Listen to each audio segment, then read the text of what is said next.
아프시고 남음이 있으심을 믿기 때문입니다.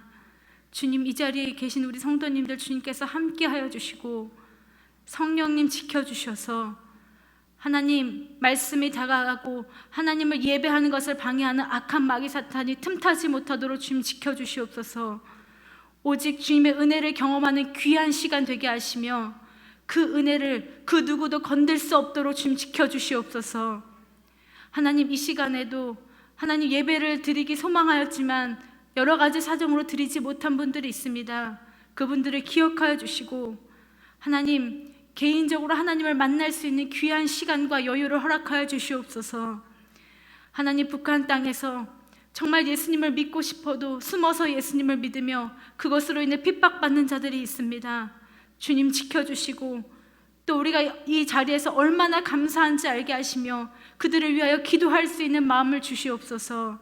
이 시간 함께 하시고 지켜주신 줄 믿사오며 살아계신 나사렛 예수 그리스도의 이름으로 기도드리옵나이다. 아멘.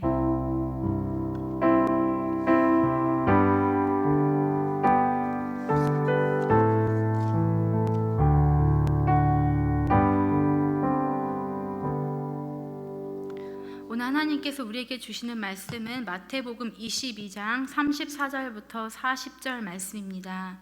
마태복음 22장 34절부터 40절 말씀입니다. 주님 감사합니다. 하나님의 말씀을 통해 큰 은혜가 있으시기를 바랍니다. 34절 말씀부터 함께 봉독하겠습니다. 예수께서 사두개인들로 대답할 수 없게 하셨다 함을 바리새인들이 듣고 모였는데 그 중에 한 율법사가 예수를 시험하여 묻되 선생님, 율법 중에서 어느 계명이 크니이까? 예수께서 이르시되 내 마음을 다하고 목숨을 다하고 뜻을 다하여 주 너의 하나님을 사랑하라 하셨으니 이것이 크고 첫째 되는 계명이요 둘째도 그와 같으니 내 이웃을 내 몸과 같이 사랑하라 하셨으니 이 두 계명이 온 율법과 선지자의 강령이니라. 아멘. 잠시 기도하시겠습니다. 주님, 말씀을 전할 때 함께하여 주시고 성도님들의 마음과 제 마음을 준비시켜 주시옵소서. 함께 은혜가 되는 귀한 시간 되게 하시며 세상적인 말과 사사로운 욕심으로 전하는 입술을 하나님 막아주시고 오직 하나님의 말씀만 전할 수 있도록 축복하여 주시옵소서. 주님의 말씀만 살아 움직이며 생동감 있게 하나님 이곳을 운행하는 귀한 시간 되게 하여 주시옵소서. 우리의 심령을 쪼개고도 남음이 있는 귀한 말씀 되게 하여 주시옵소서. 감사드리며 예수 그리스도의 이름으로 기도드리옵나이다. 아멘. 우리가 흔히 예수님이 지신 십자가에 대해서 얘기를 할 때 이렇게 십자가가 이런 모양으로 이렇게 생겼잖아요. 그래서 우리가 처음에 이렇게 세로로 세워져 있는 모양에 대해서 하나님과 우리의 수직적인 관계다. 하나님과 우리의 관계, 하나님께서 나를 보시는 그 모습에 대해서 얘기를 하고 또 이렇게 수평적인 이쪽 부분을 얘기하면서 하나님께서 주신 사람들과 나와의 관계에 대해서 이야기한다. 이렇게 얘기를 합니다. 설교도 크게 이렇게 따지면요, 그 두 방향으로 딱 나눠지게 됩니다. 하나님과 나와의 관계를 다루는 것과 우리가 사람을 만날 때 어려움이 있는데 그 사람들을 하나님의 눈으로 바라봐야 된다는 것, 그런 설교의 방향이 딱 두 가지로 이렇게 나눠지게 됩니다. 옛날에 목사님들은 그 수직적인 하나님과 우리의 관계에 대해서 굉장히 설교를 많이 하셨어요. 그래서 그 설교 굉장히 진중하기도 하고 또 무겁기도 해서 어떤 분들 굉장히 지루하고 그렇게 느껴지셨을 수도 있을 것입니다. 제가 오늘 말씀의 제목을 진짜 크리스찬이라고 했는데요, 제목이 너무 정말 그 유년부나 교회 학교에서 볼만한 정말 유치찬란한 제목이잖아요. 제가 이 제목을 어떻게 짓게 됐냐면요, 제가 교육전도사일 때 담임하시는 목사님이 저한테뿐만 아니라 모든 교육전도사들을 불러놓고 얘기하신 거예요. 너희의 신앙 고백이 담긴 작사를 한번 해봐라. 어떤 내용으로 이렇게 글을 써보고 싶냐. 한번 써봐서 정말 감동이 되는 작사는 곡으로 만들어주겠다. 그래서 CD의 첫 곡으로 내주겠다. 이렇게 하신 거예요. 그래서 제 전도사들이 그때 한 10명이 넘게 있었는데 그때부터 막 불이 붙기 시작한 거예요. 그래서 막 기도를 갑자기 안 하던 기도를 막 하면서 막 성경을 찾고 막 열심히 그 작사를 하기 시작한 것입니다. 그래가지고 작사를 썼는데 저는 그때 이 진짜 크리스찬이라는 제목으로 글을 썼었어요. 작사를 했어요. 근데 왜 제가 이거를 쓰게 됐냐면 이 가사의 내용이 이런 거거든요. 나는 크리스찬, 진짜 크리스찬, 예수님 때문에 사랑하고 친절한 나, 시기하지 않아, 자랑하지 않아, 교만하지 않아, 나는 크리스찬, 진짜 크리스찬. 그래서 이렇게 썼는데 왜 제가 이렇게 쓰게 됐냐면요, 이유가 있어요. 왜 쓰게 됐냐면 그때 그 교육 전도사님들 중에 저의 선임 전도사님 중에 한 명이 저를 엄청나게 괴롭혔어요. 막 너가 나이 들어봐라. 너가 나이 들으면 내 마음을 이해할 것이다. 막 그렇게 하면서 막 너가 어디서 이렇게 까부고 날치냐 이렇게 얘기를 하시는 거예요. 막 너무 힘들면서 그런 생각을 했어요. 그분을 의도해서 쓴 그 곡은 아니었지만 정말 우리가 예수님 믿으면 뭐하냐, 정말 우리의 삶이 이렇게 예수님 믿는 삶을 드러내야 되지 않냐, 그런 마음이 들었어요. 그래서 그것을 제 신앙 고백으로 해서 이렇게 썼는데 그게 딱 그 곡이 첫 번째 곡으로 딱 된 거예요. 그래서 나중에 그 곡이 됐는데 나중에 유튜브에도 이렇게 막 그 곡이 올라오게 된 거예요.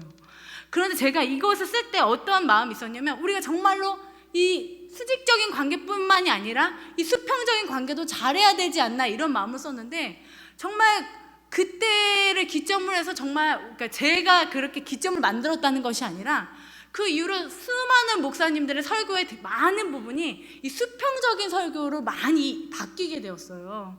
그래서 정말 우리가 수직적인 설교가 많이 있었는데 수평적인 설교로 옮기면서 점점 이 하나님과 우리의 관계를 이렇게 관계에 대해서 설명하는 것이 점점 줄어들게 된 거예요. 하나님이 우리를 얼마나 사랑하시고 우리가 하나님을 어떻게 사랑해야 되고, 그런 이야기가 점점 줄어들면서 우리가 이렇게 설교가 조화를 이루어야 되는데 한쪽에 치중하게 되니까요, 이 두 가지가 정말 중요한데 사실 그 우선순위를 따지자면 여러분 생각에 어떤 게 더 중요하실 것 같으세요? 예, 정말 중요한 거 따지자면요, 하나님과 우리의 관계가 더 중요한 거예요. 왜냐하면 오늘 본문 말씀에서 예수님께서 분명히 말씀하셨거든요. 하나님의 사랑이 우선이라고 말씀하세요. 크고 첫째 되는 계명, the first and the greatest commandment라고 분명히 말씀하셨어요. 먼저 첫 번째고 더 대단한 것이라고, 가장 최고의 것이라고, 가장 위대한 것이라고 말씀하고 계시는 것입니다. 여러분, 저는요, 여러분이 평소에 얼마나 사람들에게 사랑하려고 친절하려고 애쓰시는지 상상을 할 수가 있어요. 왜냐하면 특별히 여기 오시는 분들은요, 주일 성수는 일단 기본으로 하고 3일이 지난 후에 이 수요 예배를 통해서 하나님을 만나기를 갈망하시는 분들이 있으신 분들이에요. 그러니까 신앙에 열심히 있으신 분들이에요. 하나님을 향한 목마름이 있으신 분들이에요. 이런 분들은요, 또 내가 사람들을 대할 때도 내가 하나님을 드러내야지, 내가 친절하게 해야지, 그러려는 마음이 기본적으로 있어요. 그쵸? 맞죠? 그런데 그것이 너무나 좋지만 그게 혹시라도 우리가 혹여라도 하나님을 사랑하는데 공을 들이는 그 힘에 비해서 우리가 친절과 이웃을 사랑하는 것에 너무 많은 힘을 쏟다 보면요, 그게 여러분들에게 독이 될 때도 있다는 것입니다. 하나님과 관계를 맺는 그 개인적인 시간이 없는데, 하나님의 말씀을 읽고 하나님의 사랑을 음미하는 귀한 시간이 없는데, 내 남편에게, 내 자식에게, 내 이웃에게 잘하려고 하면 할수록 그 허무함과 그 곤란의 구멍이 점점 더 커지는 것을 경험하는 것이에요. 뉴스에 우리가 요즘에 이슈가 됐던 그 전미선이라는 배우가 자살을 했잖아요. 그렇죠? 그게 우리의 마음에 너무 안타까움을 주는 것은 무엇이냐면 그 전미선이라는 배우가 독실한 기독교인이에요. 그 독실한 기독교인이 어떻게 독실한 기독교이냐면요, 그 새롭게 하소서라는 유명한 기독교 프로그램이 있어요. 그 방송 프로그램인데 거기에 나와서 하나님에 대해서 간증을 하면서 이런 얘기를 했어요.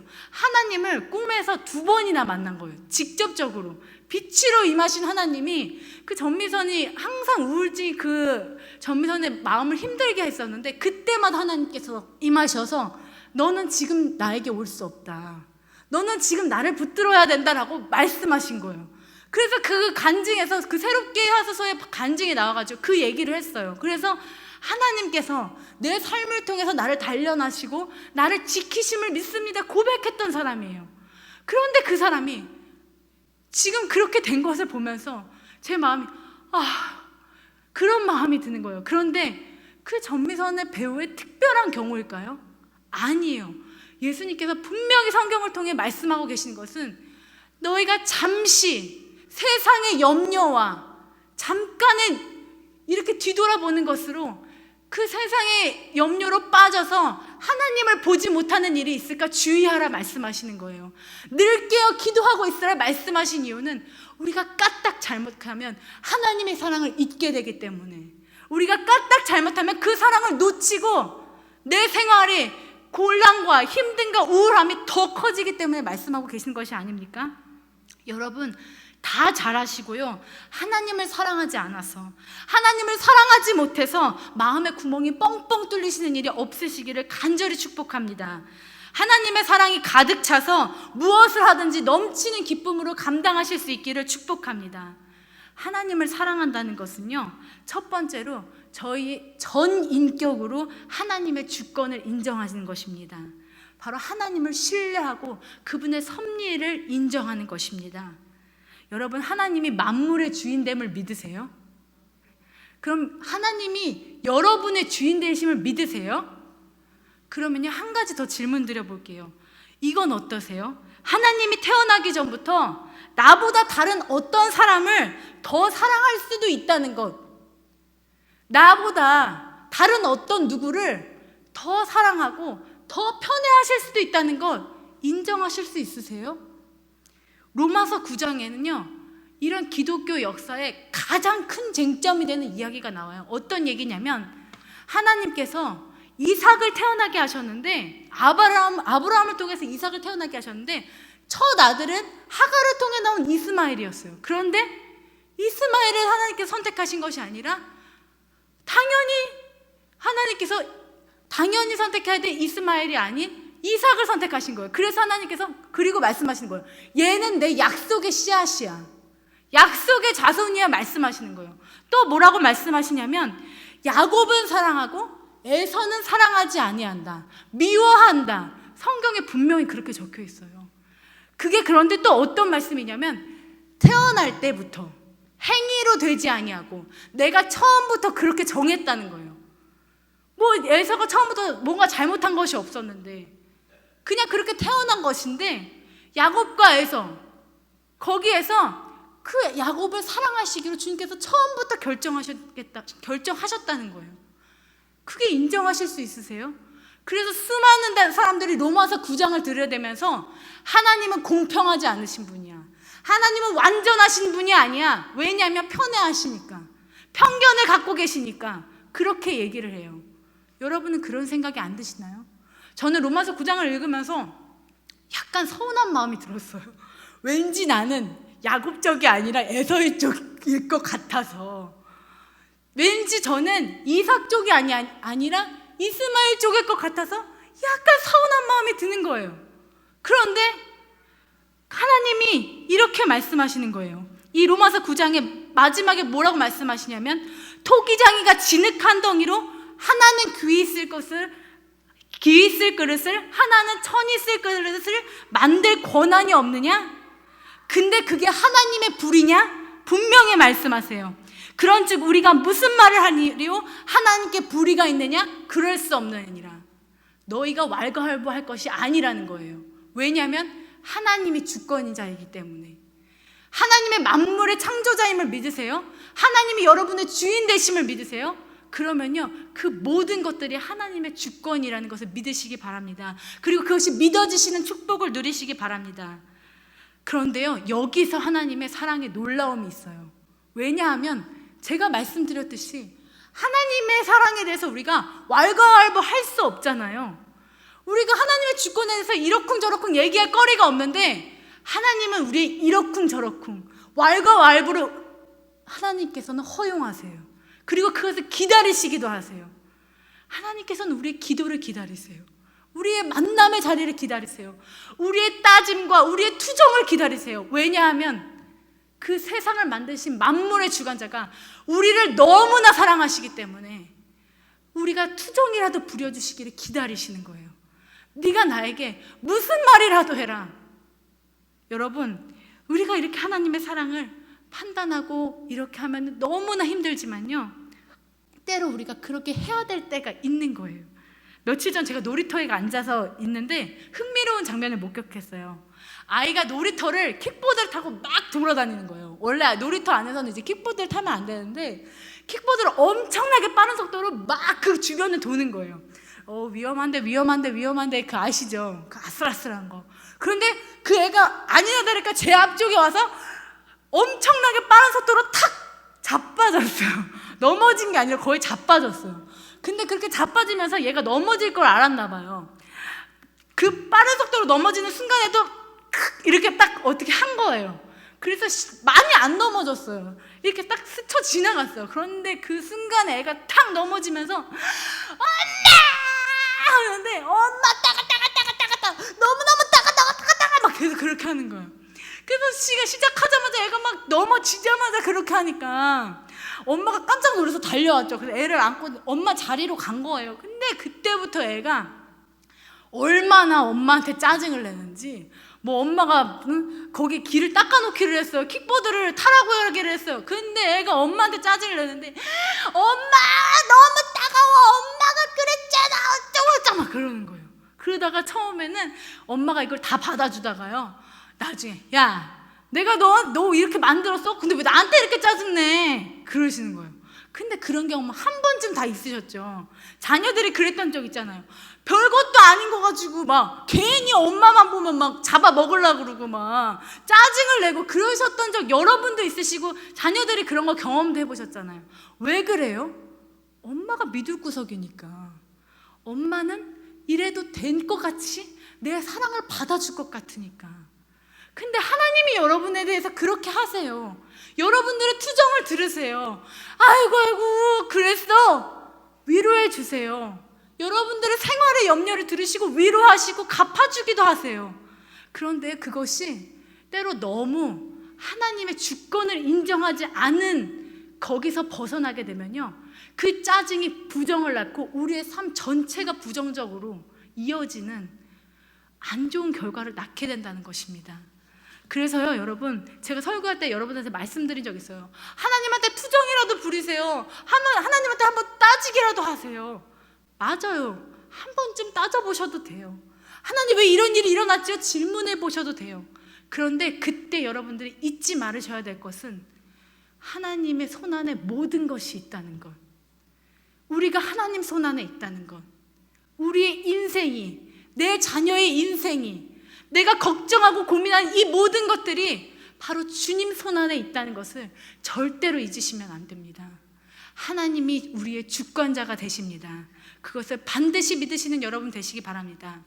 그것을 설명하는 정말 멋있는 단어가 있는데요, 바로 섭리라는 단어예요. 이 섭리라는 단어를 하이델베르크 교리문답, 어렵기도 하죠. 이름도 되게 길죠. 그런데 하이델베르크라는 그 독일의 대학에서 1500년대에, 그러니까 엄청나게 오래된 거, 500년이 넘은 역사를 갖고 있는 그 교리문답이 있어요. 그 대학에서 사람들이, 개혁파 사람들이 모여서 교리문답을 만든 거예요. 그런데 거기서 28번째 문답에 이런 질문이 있어요. 창조와 하나님의 섭리에 대한 지식이 우리에게 무슨 유익을 줍니까? 다시 한번 말씀드릴게요. 창조와 하나님의 섭리에 대한 지식이 우리에게 무슨 유익을 줍니까? 그런데 답이 이렇게 나와 있어요. 이 지식은 우리에게 역경에서는 인내를, 순경에서는 감사하는 마음을, 장래에는 하나님 곧 우리의 진실하신 아버지를 의뢰하는 가운데 다음과 같은 확신, 곧 우리 피조물도 우리를 그의 사랑으로, 어떤 피조물도 우리를 그의 사랑으로부터 끊지 못할 것이라는 확신을 줍니다. 그 이유는 그가 만물을 손안에 쥐고 계셔서 만물이 하나님의 뜻 안에서 활동하거나 움직이고 있기 때문입니다. 세 가지 유익: 모든 역경에 인내할 수 있는 힘, 순조롭게 될 때, 일이 풀릴 때 감사할 수 있는 힘, 장래의 소망을 갖는 힘, 이 모든 것이 순리, 우리의 모든 삶이 하나님의 손안에 있다는 것에서 우리가 안전히 거할 수 있는 것입니다. 여러분, 이 순리가 자연스럽게 믿어주시는 축복을 누리시기 바랍니다. 두 번째로 우리가 하나님을 사랑하는 방법은요, 그분과 만남을 자주 갖는 거예요.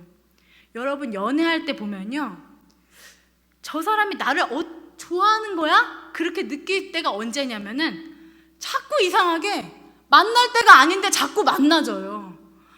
연락할 때가 아닌데 연락이 와요. 자꾸 이렇게 같이 일할 때가 아닌데 같이 일을 하게 돼요. 그러면 그 사람이 거의 100% 나를 좋아하는 거거든요. 왜냐하면 만남을 가정해서 자꾸 그 사람을 보고자 하는 거예요. 보고 싶어서. 자꾸 연락을, 무슨 일을 가장해가지고 자꾸 연락을 하는 거예요. 그런데 우리가 하나님께 이렇게 자주 연락하고 만나는 거 너무나 중요한 것입니다. 여러분, 자식이 나를 어떻게 사랑하는지 여러분 아세요? 자꾸 나를 찾아오고 나에게 연락할 때, 전화 한 통화로 더 할 때 자식이 나를 사랑하는구나 느끼시잖아요. 그쵸? 동침이라는 TV 프로그램이 있는데 패널들이 몇 명이 나와서 자식이 부모가 언제 자녀가 효도한다고 느끼냐, 첫 번째 돈을 많이 줄 때, 용돈을 많이 줄 때라고 그랬어요. 근데 두 번째는 자식이 나에게 자주 연락하고 자주 만나러 올 때. 여러분, 신기한 것은요, 자식과 부모 관계도요, 자주 만나고 연락해야 그 사랑이 계속 기억되고 다시 샘솟아요. 엄마 아빠랑 자꾸 연락 안 하게 되잖아요. 그러면은 나중에 이웃집 엄마보다 더 어색해지는 게 부모와 자식 간의 관계예요. 아시죠? 그런데 하나님과 우리가 이렇게 자주 만나지 않으면 우리도 하나님과 자녀와 부모의 관계이기 때문에 점점 어색해지고 점점 낯설어진다는 것입니다.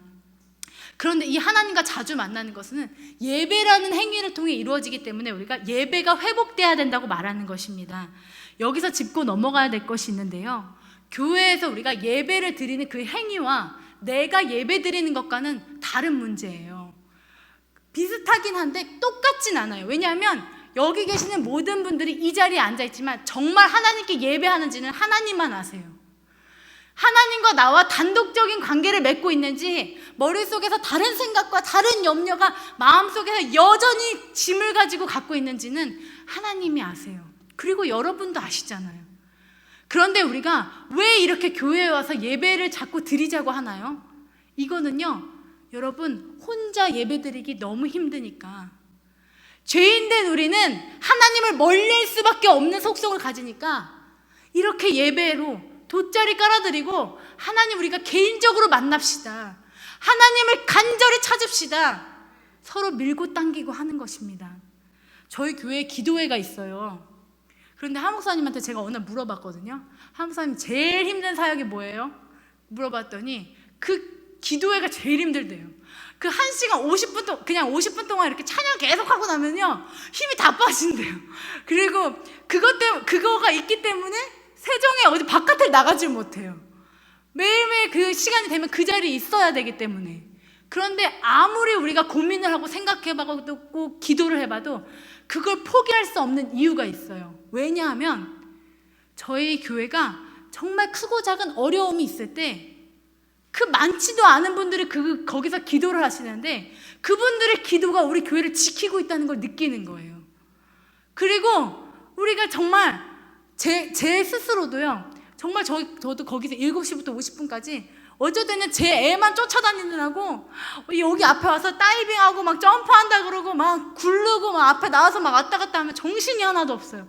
내가 여기를 왜 왔지? 난 누군가, 또 여긴 어딘가? 이런 생각이 들 때가 있어요. 그런데도 제 스스로 그 자리를 포기하지 못하는 이유는요, 제가 거기에 와서 그 시간을 보내야만 제 신앙이 유지된다는 걸 알기 때문이에요. 뭐 목사라고 별 수 있어요? 애기 엄마가 이렇게 신앙 지키려고 내 시간 내가지고 어쩔 수 없이라도 그렇게 지키니까 제 신앙이 지켜지는 것입니다. 성경이 말씀하셨잖아요. 너희는 스스로 조심하라. 그렇지 않으면 방황함과 술 취함과 생활의 염려로 마음이 둔하여진다고. 그날이 덫과 같이 임하게 된다고 말씀하시지 않았습니까? 그래서 저도 어쩔 수 없이 그렇게 할 때가 많은 거예요. 그래서 어떤 일이 있어도 마음에 죽을 것 같은 시험이 오고 화가 내 가슴에 불릴 듯이 일어나는 그 순간에도 여러분, 오늘 참 잘 오셨어요. 공예배에 꼭 참석하시기 바랍니다. 목사들이 설교를 잘해서가 아니에요. 설교 망해가지고 막 밤에 이브킥 할 때가 얼마나 많은지 몰라요. 이거 정말 찬양하고 나서도 진짜 막 세수하면서 막 이게 막 올라와요. 그런데 우리가 예배를 잘 준비해서가 아니라, 설교를 잘 해서가 아니라, 분명 성경 말씀에 주님께서 이 예배를 통해서 여러분들을 기뻐하게 만드시겠다고 약속하셨기 때문이에요. 이사야 56장 7절 말씀에 이런 말씀이 있어요. 내가 곧 그들을 나의 성산으로 인도하여 기도하는 내 집에서 그들을 기쁘게 할 것이다. 여러분, 예배를 통해 기뻐하는 마음이 회복될 줄 믿으시기 바랍니다. 그리고 주님께서 말씀하세요. 거기 그 제단에서 나도 기꺼이 받게 되리니. 하나님도 기뻐하시고 여러분도 기뻐하시는 그 예배 행위가 바로 이곳에서 공예배를 통해서 일어나신 줄 믿으시기 바랍니다. 그래서 마가복음 11장 17절에 예수님 말씀하셨거든요. 내 집은 만민이 기도하는 집이라. 이 말씀이 바로 이사야 56장 7절 바로 여기서 나온 것입니다. 내 집은 만민이 기도하는 집이라. 마지막으로 세 번째 권유를 드려요. 내 삶의 모든 요소들보다 하나님과 하나님의 일에 우선순위가 제대로 정돈되는 축복을 누리시기 바랍니다. 삶의 우선순위가 정돈되면요, 하나님께서 우리에게 원하셨던 그 만민 제사장의 거룩함이 회복되는 역사가 일어납니다. 여러분들의 거룩함, 세상에 이렇게 때 묻어가지고 가려져 있던 그 거룩함이 다시 깨끗하게 올라오는, 거룩함과 순결이 회복되는 기적이 일어납니다. 하나님이 분명히 말씀하셨어요. 마음을 다하고 뜻을 다하고 힘을 다하여 내 하나님을 사랑하라. 이 말씀은요, 여러분, 너의 전 인격을 바쳐, 모든 영과 혼과 육을 바쳐, 너의 모든 상황을 바쳐 나를 사랑하라고 명령하시는 거예요. 그런데 여러분, 정말 하나님보다 사랑하시는 게 없으세요? 그 어떤 것보다 하나님 사랑하세요?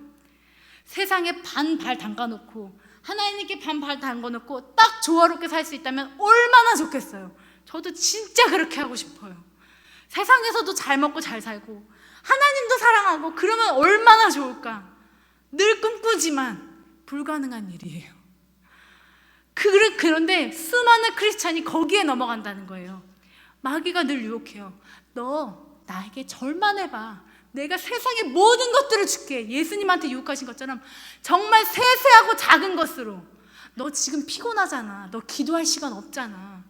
그 네 자식 하나님이 주신 거잖아. 하나님보다 더 사랑해도 돼.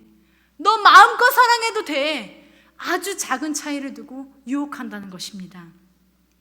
여러분, 제가 고백하고 싶은 말씀이 있어요. 제가 요즘에 두 자녀들한테 짜증을 되게 많이 내요. 그래서 진짜 기도 좀 왜 이렇게 짜증. 옛날에는 그냥 얘네들이 멍멍이니까 이렇게 마음을 품고서 이제 괜찮았는데, 사람같이 생겼는데 얘가 멍멍이 짓을 하니까 이해가 안 가는 거예요.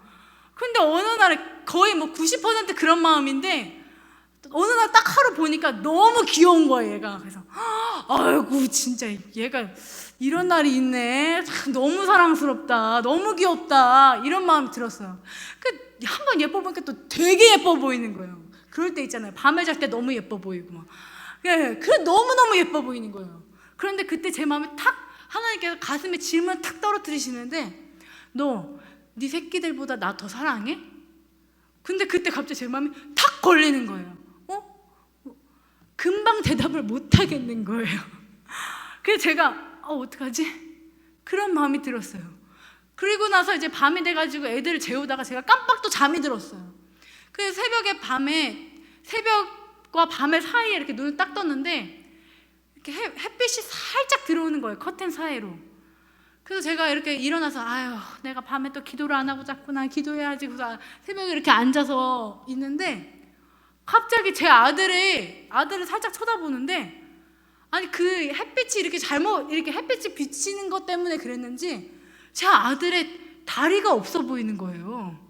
이렇게 다리가 하나 안 보이는 거예요. 그 햇빛이 이렇게 잘못 이렇게 되면 이렇게 되잖아요. 그림자 이렇게 가려져서 다리가 안 보이는 거예요. 그거 정말 다리 하나 없는 애 같아요. 그러니까 제 마음속에 어떤 생각이 드냐면, 어머, 제가 다리가 없으면 어떡하지? 제가 다리가 없어서 내가 하나님 더 사랑하려나? 이런 생각이 드는 거예요. 그러고 나서 제가 또 딸을 한번 봤는데 얘는 팔도 없어 보이고 팔도 없어 보이고 다리도 없어 보이는 거예요. 그래서 제가 그때는 어이없어서 저도 피식 웃었는데 그때 제 마음이 철렁한 거예요. 그러면서 정말 얘네들이 진짜 이렇게 팔다리가 없고 다리가 없으면 정말 내가 하나님께 감사할 수 있을까? 정말 내가 하나님, 그래도 저는 하나님 사랑해요 고백할 수 있을까? 그런데 제 머릿속에선 이미 울부짖으면서 하나님을 원망하는 제 모습이 너무나 상상이 되는 거예요. 내가 정말 하나님을 내 자식보다 사랑하는 사람인가? 여러분, 정말 자녀들보다 하나님 더 사랑하세요? 창세기 20장에서 주님께서 이스라엘 백성들에게 주셨던 그 10계명은요, 그 10계명 중에 5가지는 하나님 거예요. 하나님과 나만의 관계를 위한 거예요. 하나님이 분명히 말씀하셨어요. 너는 나 외에 다른 우상을 두지 말라고 말씀하셨어요. 그러면서 하시는 말씀이, 나는 질투하는 하나님인즉, 나는 질투해. 내가 세상의 모든 것들을 다 만들었지만, 내가 모든 것에 만물을 주관할 수 있는 권리가 있지만, 그럼에도 내가 질투하는 것은 내가 너를 너무나 사랑하기 때문에 내가 1등이 되길 원한다. 그 질투하시는 하나님에 대해서 여러분들이 치사하고 편견이 있고 하나님 허점이 있다고 하나님께 투정하시겠습니까? 하나님은 우리를 그토록 사랑하신다는 것입니다. 하나님은 우리를 그렇게 사랑하신다는데 무엇을 우리가 하나님께 왈가왈부할 수 있겠습니까? 여러분 자식보다 하나님 사랑하게 되시길 강력하게 축복합니다. 여러분 자신보다 하나님을 더 사랑하게 되시기를 축복합니다. 여러분의 명예와 돈보다, 가지고 있는 그 어떤 것보다 하나님을 사랑하게 되시기를 간절히 축복합니다. 제가 며칠 전에 신방을 했는데 그분이 정말 솔직하신 분이더라고요. 막 여러 가지 얘기를 하시는데 마지막에 너무 부끄럽고 미안해 하시면서, 아유, 근데 목사님, 제가 11조를 못해요. 이러시는 거예요. 근데 너무 제가 듣기 너무 죄송했어요.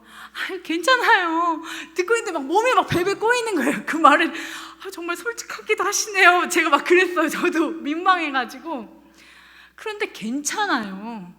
저도 영국에서 진짜 돈 없어가지고요, 아이 1,700원짜리 1파운드가 그때 1,700원이었거든요 1,700원짜리를 못 사가지고 애가 막 그거 사달라고 하는데 못 사고서 나온 적이 있어요. 그 1파운드짜리 1,700원짜리 못 사주니까요, 슈퍼에서 나올 때 눈물이 나더라고요. 이 성교비가 한 10일 뒤에 나오는데 그게 이제 돈이 없는 거예요. 그러니까 얘가 이거 사달라는데 못 사주니까 자식에게 뭘 못 사주니까 너무 속상하더라고요. 그러니까 그때 제가 모태신앙이어가지고 항상 11조는 당연히 내야지 이렇게 생각했는데 그 11조 내는 게 얼마나 부들부들 떨리는 일인지를 알게 됐어요. 왜냐하면 내가 11조를 내면 내 자식에게 못 간다는 걸 알기 때문에, 그만큼 못 간다는 걸 아니까 11조를 낼 때 부들부들 떨리더라고요. 그리고 제가 또 부들부들 떨릴 때가 또 한 번 있었는데, 그때 저희가 영국에서 사례비를 받지 않고 사역을 했거든요. 사례비를 한 번도 못 받다가 마지막에 한국 돌아간다니까 100만 원을 한국 돈으로 100만 원 상당의 파운드를 주시는 거예요. 그러니까 생각지 못했던 돈이 나오니까요, 또 부들부들 떨리더라고요. 그런데 거기서 그 100만 원에서 11조 하면 얼마예요? 10만 원이잖아요. 근데 그것도 내려니까 부들부들 떨려요. 큰 돈이 생겼을 때도, 저에게 생각했을 때 큰 돈이 생겼을 때도 그 10만 원 내려니까 부들부들 떨리더라고요. 여러분, 큰 돈 있어도 11조 내기 힘들어요. 돈이 없으면 더 힘들고요. 알아요. 그래서 괜찮아요. 그리고 이 11조는 기억하셨으면 좋겠어요. 교회 재정을 위해 내는 어떤 것이 아니에요. 저희도 그렇게 생각하지 않으려고 혹여라도 그렇게 생각하게 될까봐 늘 조마조마하는 마음이 있어요. 제가 혹시라도 나중에 변질돼서 성도님이 돈으로 보일까봐 늘 기도하는 게 있어요. 제발 하나님, 성도가 돈이 아니게 해주시옵소서. 그런데 여러분, 이거 정말 교회 재정을 위해 쓰는 어떤 것이 아닌데 11조의 의미는 이거예요. 하나님께 우리가 고백하는 거예요. 내게 주신 이 모든 것이 다 하나님 것입니다. 그런데 제가 이 모든 것을 다 드리진 못하지만 그 10분의 1 잘라서 드리면서 내 모든 것 다 드리는 셈 쳐주세요. 내 마음 다 드리는 걸로 쳐주세요. 이렇게 고백하는 거예요. 그런 신앙 고백이 담긴 것이지 그게 돈이 아닌 것입니다. 그래서 왜냐하면 우리 여러분 돈이 솔직히 소중하시잖아요. 어떤 목사님이 그러시더라고요. 나는 솔직히 하나님 다음으로 돈이 더 소중해. 마누라보다 돈이 더 소중해. 여러분, 우리도 그런 고백할 수도 있잖아요.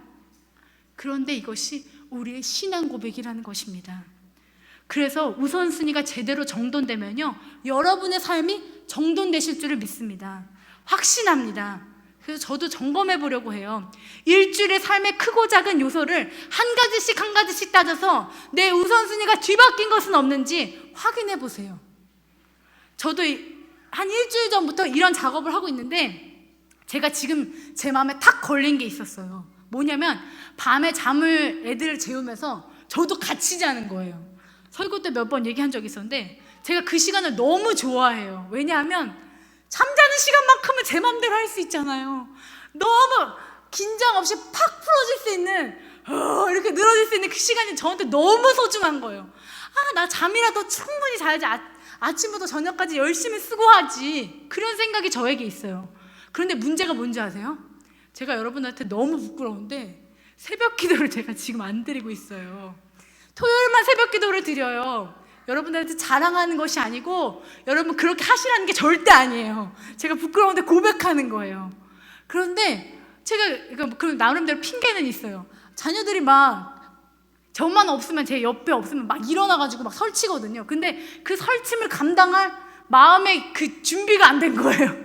그런데 그렇게 핑계를 댈 거면은 밤에라도 일어나서 하나님과 개인적인 만남을 가져야 되잖아요. 그런데 애 재우면서 자면 됩니까? 그런데 그렇게 막 퍼져서 자는 게 그렇게 좋은 거예요. 그런데 그러면서 제가 이게 안 되겠다. 내가 하나님과 개인적인 이 만남의 시간 없이 그렇게 퍼져 자면요, 아침에 일어나면 저는 하루 종일 그 전날 동안 하나님과 만나는 개인적인 시간이 한 번도 없을 때도 있었어요. 그러면 저는 하루를 공치고 시작하는 거예요. 그러면 안 되잖아요. 제 우선순위가 그렇게 뒤바뀌면 안 되는 거잖아요. 그래서 저 이제 정신 차리려고요. 어떻게 정신 차렸냐면 제가 어제부터 계속 애들한테 그랬어요. 한 달 동안 이렇게 할 건데 너 이제 한 달 뒤에는 너희 둘이 같이 껴안고 자는 거야. 엄마랑 이제 안 자는 거야. 엄마는 밖에서 기도하는 거야. 계속 한 달 동안 얘기할 거예요. 그리고 저는 한 달 뒤부터는 얘네 둘이 껴안고 다시 자라 그럴 거예요. 저는 기도할 거예요. 여러분들한테 이렇게 설교하면서 저 다짐하는 거예요. 여러분, 웃기세요? 이게 웃긴 얘기가 아닌데. 이렇게 제가 제 삶을 이렇게 정돈하면서 하나님이 우선순위가 되시도록, 내가 사랑하는 하나님이 내 삶의 우선순위가 되시도록, 내가 자녀들보다 하나님을 더 사랑하기를 저는 끝까지 갈망하고 나갈 거예요. 여러분도 그런 축복이 있으셨으면 좋겠어요. 사실 자식보다 더 사랑하게 되는 게, 포기할 수 없는 게 내 자신이에요. 내 자신을 내려놓는 게 힘들어서 사람들이 몸을 죽인다고 하잖아요. 그 사랑하는 자신을 하나님을 위해 드릴 수 있기를 축복합니다. 하나님이 우리 자신보다 우선순위가 되시는 축복을 누리시기 바랍니다. 그런 때에 여러분들의 모든 문제가 정돈되는 축복이 있을 줄 믿습니다.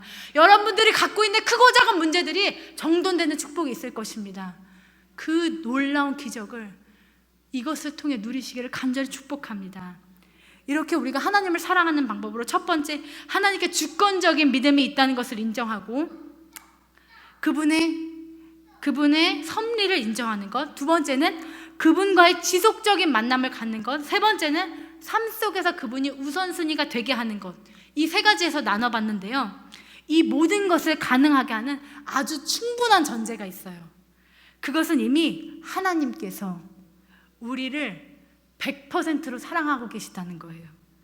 요한일서 4장 9절 10절 말씀은 말씀하십니다. 하나님의 사랑이 우리에게 이렇게 나타난 바 되었으니 하나님의 자기의 독생자를 세상에 보내심은 그로 말미암아 우리를 살리게 하려 하심이라. 사랑이 여기 있으니 우리가 하나님을 사랑한 것이 아니요 하나님이 우리를 사랑하사 우리 죄를 대속하기 위하여 화목제물로 그 아들을 보내셨음이니라. 아멘. 우리가 사랑하기 전에, 우리가 이 세 가지로 하나님을 사랑하는 연습을 하기 전에 이미 기억해야 될 것은, 우리가 사랑을 하든지 말든지 하나님은 우리를 이미 100%로 너무나 큰 손을 벌려서 사랑하고 계신다는 거예요. 그 아들 예수 그리스도를 기꺼이 내줄 정도로 세상의 모든 만물의 주관자이신 하나님이 여러분들의 투정을 기쁘게 받으실 정도로 여러분을 이미 만땅으로 사랑하고 계신다는 거예요. 제가 주유소에서 만땅이라고 얘기했더니요, 그 아저씨가 만땅 아니요, 가득이라로 얘기해, 이렇게 얘기하시더라고요. 그런데 하나님은 여러분들을 이렇게 가득 차게 사랑하세요. 정말 100%로 사랑하세요. 그래서 짝사랑이 슬픈 이유는 내가 그 사람을 사랑했을 때 돌아올 사랑을 기대할 수 없기 때문이잖아요. 그런데 여러분의 사랑은 짝사랑이 아니에요. 하나님이 이미 여러분들을 사랑하고 계세요. 여러분들 그 사랑을 받아주기만 하면 돼요. 그 사랑에 응답하시기만 하면 돼요. 지속적인 만남을 통해서, 내 우선순위의 점검을 통해서 그분의 주권을 인정하심으로 그 사랑을 받아주시기만 하면 된다는 거예요. 그러면 하나님께서는 여러분들에게 열린 팔로 충분히 안아주시고 충분히 위로하시고 세상과 바꿀 수 없는 평안을 주시는 줄 믿으시기 바랍니다. 주님께서 죽기 전에 그토록 하셨던 말씀, 네가 내 안에, 내가 네 안에 있기만 하면, 나는 너 안에 이미 들어가고 싶은데 너가 나한테 오기만 하면 너 원하는 대로 말해봐, 내가 다 줄게 말씀하시잖아요. 이미 100%인 사랑에 응답하실 수 있는 여러분 되시기 축복합니다. 그분의 말씀과 그분의 명령, 그분의 주장은요 너무나 일관성이 있어요. 내가 너를 사랑하는 것 같이 너가 나를 사랑하면 너는 원하는 대로 구해, 다 줄게. 내가 너를 사랑한 것 같이 너도 나를 사랑하면 너는 내 제자가 될 거야. 내가 너를 사랑한 것 같이 너가 나를 사랑하면 너는 마음에 기쁨이 충만할 것이다, 약속하고 계시는 것입니다. 여러분, 우리 교회 성도님들 중에 단 한 분도 전미성같이 우울증으로 괴로워하시는 분이 없으셨으면 좋겠습니다. 그러기를 축복합니다. 단 한 분도 목숨을 내놓을 만큼 우울하지 않으셨으면 좋겠어요. 그런데 그렇게 되는 것이 너무나 쉬워요. 이 세상의 모든 것들이 우리를 그렇게 만들려고 준비하고 있어요. 그러나 우리를 그 어려움 속에서 버틸 수 있게 있는 힘은 하나님의 사랑, 그것을 붙드는 것입니다. 반드시 행복하시길 축복합니다. 반드시 기쁨이 가득하시길 축복합니다. 그러기 안에서 그분 안에, 사랑 안에 거하시는, 그분의 사랑에 거하는 온전한 기쁨을 누리시기 바랍니다. 함께 기도하겠습니다. 우리 내 구주 예수를 더욱 사랑 찬양하시고 기도하시겠는데요, 이 찬양이 여러분들의 신앙 고백이 되시기를 간절히 바랍니다.